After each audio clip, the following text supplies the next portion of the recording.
Welcome to our channel Hindi Edulearn. Hindi എജ്യുലേണിൻ്റെ ഈ ക്ലാസ്സിൽ നമ്മൾ പഠിക്കാൻ പോകുന്നത് ഫിഫ്ത്ത് സ്റ്റാൻഡേർഡിൻ്റെ ബൂന്തോം കാ ഗീത് എന്ന് പറയുന്ന 5ാമത്തെ യൂണിറ്റിലെ പ്രധാന വാക്കുകൾ ചിത്രസഹിതമാണ് നമ്മൾ പരിചയപ്പെടാൻ പോകുന്നത്. ബൂന്ത്, ഇതെന്താണ്? ബൂന്ത്. ബൂന്ത് എന്ന് പറഞ്ഞാൽ മഴത്തുള്ളിയാണ്. മഴത്തുള്ളിക്കാണ് നമ്മൾ ബൂന്ത് എന്ന് പറയുന്നത്. നമ്മുടെ യൂണിറ്റിൻ്റെ പേര് തന്നെ എന്താണ്? ബൂന്തോം കാ ഗീത് എന്നാണല്ലേ. 1 2 3 നമ്മൾ പഠിച്ചതാണ്. 1 ഏക്, 2 ദോ, 3 തീൻ.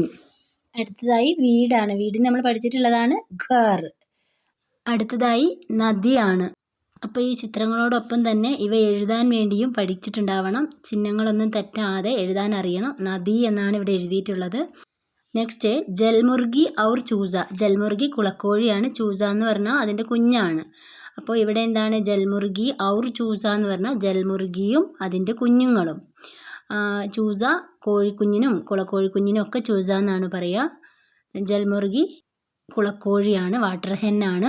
നെക്സ്റ്റ് നമ്മൾ ചിത്രത്തിൽ കാണുന്നത് എന്താണ്? മോർണിംഗ് ആണ് അല്ലേ. മോർണിംഗിന് എന്താണ് ഹിന്ദിയിൽ പറയുക? സുബഹ്. നിങ്ങൾക്ക് പഠിക്കാനുള്ള പാഠഭാഗത്തിൽ എന്താണുള്ളത്?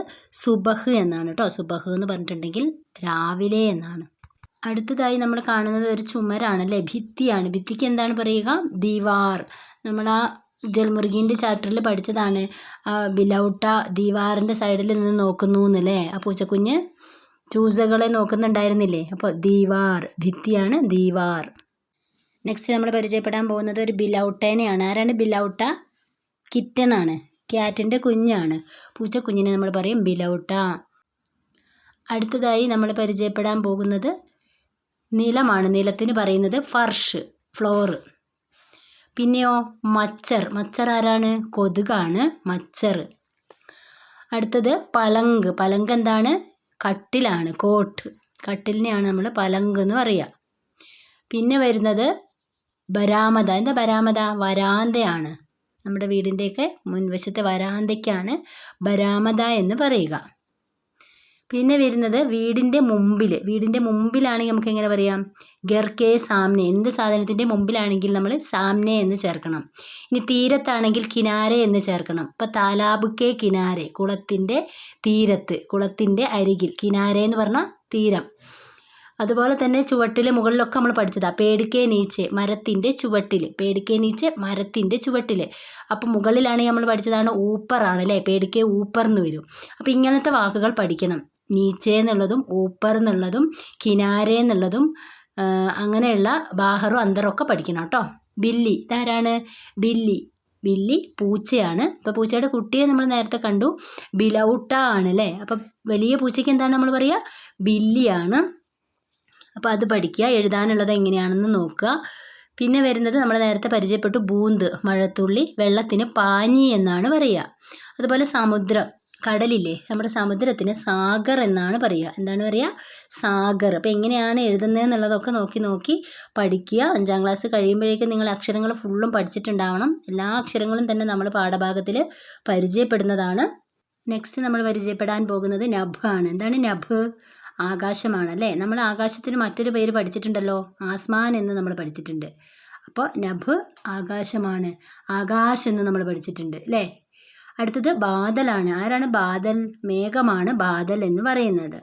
മേഘത്തിനെ നമ്മൾ എന്ത് പറയും? ബാദൽ. ആകാശത്തിന് എന്തായിരുന്നു നമ്മൾ പഠിച്ചത്? നഭ്. നെക്സ്റ്റ് ചർന. എന്താണ് ചർന? അരുവിയാണ്. അരുവിക്ക് നമ്മൾ ചർന എന്ന് പറയും. അതുപോലെ തന്നെ നെക്സ്റ്റ് നാല. എന്താ നാല എന്ന് പറഞ്ഞാൽ? തോടാണ്.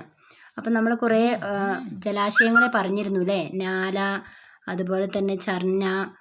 നെക്സ്റ്റ് നമ്മൾ പരിചയപ്പെടുന്നത് താല് തലയ്യ. എന്താണ് താല് തലയ്യ? തടാകങ്ങളൊക്കെയാണ്, കുളങ്ങളെയൊക്കെയാണ് നമ്മൾ താല് തലയ്യ എന്ന് പറയുക. ഇപ്പോൾ നമ്മൾ കണ്ടത് ചർന, സാഗർ, താല് തലയ്യ, അതുപോലെ തന്നെ നാല, ഇവയൊക്കെ നമ്മൾ പരിചയപ്പെട്ടു അല്ലേ. അപ്പം വെള്ളം കിട്ടുന്ന സ്രോതസ്സുകൾ ചോദിച്ചു കഴിഞ്ഞാൽ നിങ്ങൾക്ക് അറിയാൻ കഴിയും ഇതാ ഇവയൊക്കെയാണെന്നുള്ളത്. അതുപോലെ തന്നെ നമ്മുടെ പാഠപുസ്തകത്തിലെ ചീല്, സരോവർ, ഇവയൊക്കെ പറയുന്നുണ്ട്. ഇവയൊക്കെ ജലസ്രോതസ്സുകളാണ്. കായലുകൾ, പൊയ്കകൾ, കുളങ്ങൾ, നദികൾ, കടൽ, തോട്, ഇവയുടെ പേരുകളൊക്കെ പഠിച്ചു വെക്കണം. നെക്സ്റ്റ് വൺ നമുക്ക് ഫസലാണ്. എന്താ ഫസൽ എന്ന് പറഞ്ഞാൽ വിളവുകളാണ്. കൃഷി ചെയ്ത് നമുക്ക് കിട്ടുന്ന ധാന്യങ്ങൾക്ക്, കൃഷി ചെയ്ത് കിട്ടുന്ന ഇതിനെയാണ് നമ്മൾ ഫസൽ എന്ന് പറയുന്നത്. ഇവിടെ ഇപ്പോൾ നെല്ലിനെ മാത്രമാണ് നമ്മളിവിടെ കാണിച്ചിരിക്കുന്നതെങ്കിലും എല്ലാത്തിൻ്റെയും വിളവിനെയാണ് നമ്മൾ ഫസൽ എന്ന് പറയുന്നത്. അടുത്തതാണ് ഉപവൻ. എന്താണ് ഉപവൻ? പൂന്തോട്ടമാണ്. പക്ഷേ നമ്മൾ മുമ്പത്തെ യൂണിറ്റിൽ നമ്മൾ ബഗീജ പരിചയപ്പെട്ടിട്ടുണ്ടായിരുന്നു. നമ്മൾ ഓരോ വാക്കുകളും പഠിക്കുമ്പോൾ അതിൻ്റെ തൊട്ട് മുമ്പത്തെ പാഠങ്ങളിലൊക്കെ സെയിം അർത്ഥങ്ങൾ വരുന്ന വേറെ വാക്കുകൾ പഠിച്ചിട്ടുണ്ടാകും. അപ്പോൾ ഉപവൻ, ബഗീജ എന്ന വാക്ക് ഇത് തന്നെയാണ്, ഉപവൻ തന്നെയാണ്. അതുപോലെ നമ്മൾ നേരത്തെ ഡിസ്കസ് ചെയ്തു ആസ്മാൻ അല്ലേ, നഭ്, ആകാശം എന്നതിന് ആകാശം എന്നൊരു പേരും കൂടിയുണ്ട്. അപ്പം മേഘ്, ബാദൽ അങ്ങനെ വരുന്ന സെപ്പറേറ്റ് വാക്കുകൾ സമാനാർത്ഥി ശബ്ദം എന്നതിൽ വരും കേട്ടോ. അപ്പോൾ ഉപവൻ, ബഗീജ, പൂന്തോട്ടത്തിൻ്റെ മറ്റൊരു പേരാണ് ഉപവൻ, ഗാർഡൻ. അടുത്തത് വസുധ. എന്താണ് വസുധ? ഭൂമിയാണല്ലേ. ഭൂമിക്കാണ് നമ്മൾ വസുധ എന്ന് പറയുക. ഭൂമി എന്നും നമ്മൾ പറയും. ഭൂമിക്ക് കുറേ പേരുകളുണ്ട്. പൃഥ്വി, വസുധ, ഭൂമി, അങ്ങനെ കുറേ പേരുകൾ ഭൂമിക്കുണ്ട്. അതുപോലെ തന്നെ നമ്മുടെ ടെക്സ്റ്റ് ബുക്കിൽ ജഗ് എന്ന് കൊടുത്തിട്ടുണ്ട്. എന്താണ് ജഗ് എന്ന് പറഞ്ഞാൽ? ലോകമാണ്, വേൾഡിനെയാണ് നമ്മൾ ജഗ് എന്ന് പറയുക. അപ്പം സെയിം അർത്ഥം വരുന്ന വാക്കുകൾ നമ്മൾ പഠിച്ചു വെക്കണം. അതുപോലെ എല്ലാ ചിത്രം തന്നാൽ അതിൻ്റെ പേരുകൾ എന്താണെന്ന് അറിയണം. അക്ഷരത്തെറ്റ് കൂടാതെ എഴുതാൻ പഠിക്കണം.